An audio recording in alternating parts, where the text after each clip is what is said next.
Good morning student, welcome to my YouTube channel. मुझे अपने उत्तराखंड के स्टूडेंट्स के साथ साथ पूरे ऑल इंडिया से बच्चों का रिप्लाई मिल रहा है। मुझे काफी अच्छा लग रहा है। बच्चों, आप ही के लिए आप ही की कुछ बच्चों की डिमांड थी। हमारे एक टॉपिक है जाति व्यवस्था और इसकी उत्पत्ति के सिद्धांत। तो जाति व्यवस्था की उत्पत्ति के सिद्धांत में अगर हम भारत की बात करें तो भारत में जाति सामाजिक स्तरीकरण का आधार है। भारत में जाति व्यवस्था की जो उत्पत्ति है, इसमें विचारधारा जो है विभिन्न समाजशास्त्रियों में मतभेद है। उसी के आधार पर यहाँ जाति व्यवस्था की उत्पत्ति के सिद्धांतों में विभिन्न विचारधाराओं के आधार पर विभाजित किया गया है। इसमें पहला सिद्धांत है जाति व्यवस्था की उत्पत्ति का परंपरागत सिद्धांत, जिसका आधार है जाति व्यवस्था की उत्पत्ति का परंपरागत सिद्धांत। इसका आधार विभिन्न हमारे धर्मशास्त्र, ग्रंथ, उपनिषद इत्यादि है। ऐसा माना गया कि जब ब्रह्मा जी ने सृष्टि की रचना की तब उन्होंने अपने मुख से ब्राह्मण, बाजू से क्षत्रिय, जगह से वैश्य और पैरों से शूद्रों की उत्पत्ति मानी। इस प्रकार हमारे समाज में वर्ण व्यवस्था के आधार पर जातियों का आधार माना गया।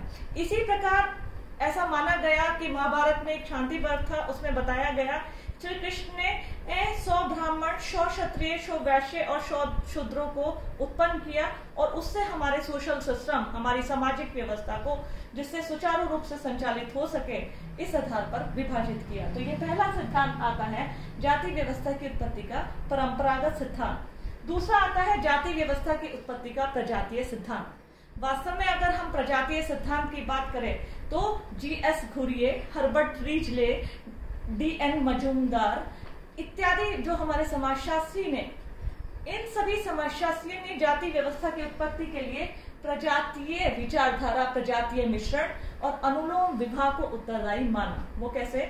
देखिए, इसके पीछे एक छोटी सी स्टोरी मैंने अपनी तरफ से इसको बनाया है स्टोरी बुक में, जिससे स्टूडेंट अच्छे से समझ पाए।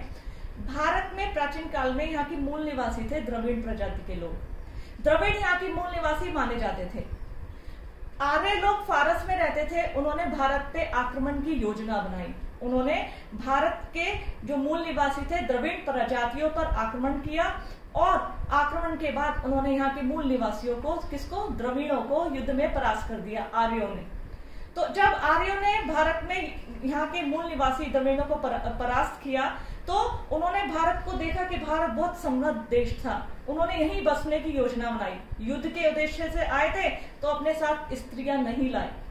आर्यों ने अपने समाज में, जहां उनका समाज था वहां 4 भागों में विभाजित था, उसी व्यवस्था को भारत पर लागू किया। साथ ही साथ उन्होंने भारतीय, चूंकि वो युद्ध के उद्देश्य से आए थे, स्त्रियां नहीं लाए थे, तो उन्होंने भारतीय स्त्रियों के साथ वैवाहिक संबंध स्थापित किए। अनुलोम विवाह, जिसे हम कहते हैं अनुलोम मैरिजेस। देखिए, अनुलोम विवाह कहते हैं जब एक उच्च वर्ण या कुल का लड़का निम्न वर्ण या कुल की लड़की से विवाह करता है तो विवाह की इस पद्धति को, रीति रिवाज को अनुलोम विवाह कहा जाता है। और जब उन्होंने आर्यों ने अनुलोम विवाह संबंध स्थापित किए तब इस प्रजातीय मिश्रण, साथ ही साथ जब उनकी संतानें उत्पन्न हुई, उनको वर्ण संकर माना गया और ऐसा माना गया उनको अलग जाति का माना गया। तो इस प्रकार प्रजातीय मिश्रण और अनुलोम विवाह 2 चीज जो थी प्रजातीय सिद्धांत के विचारधारा में सम्मिलित थी कि किस प्रकार प्रजातीय मिश्रण और अनुलोम विवाह थे, जिसके कारण भारत में जाति व्यवस्था की उत्पत्ति मानी जाती है। इस विचारधारा के समर्थक फिर से रिपीट कर रही हूँ, G.S. Ghurye, Herbert रीजले, D.N. Majumdar, आप सभी प्रजातीय विचारधारा के समर्थक थे। नेक्स्ट, जाति व्यवस्था की उत्पत्ति के सिद्धांत में आता है जाति व्यवस्था की उत्पत्ति का व्यवसायिक सिद्धांत। देखिए, व्यवसायिक सिद्धांत दिया था नेस्फील्ड ने। नेस्फील्ड का मानना था कि भारत में जो थे, भारत में व्यवसाय बटे हुए थे। व्यवसाय की उच्चता और निम्नता उनकी पवित्रता और अपवित्रता के आधार पर निर्धारित की जाती थी। जो व्यवसाय जितना पवित्र होता था उसे समाज में उतना ऊंचा स्थान दिया गया था। इसी प्रकार जो व्यवसाय पवित्र माना जाता था उसे उच्च व्यवसाय दिया जाता था और उनकी जातियों को उच्च जाति माना गया।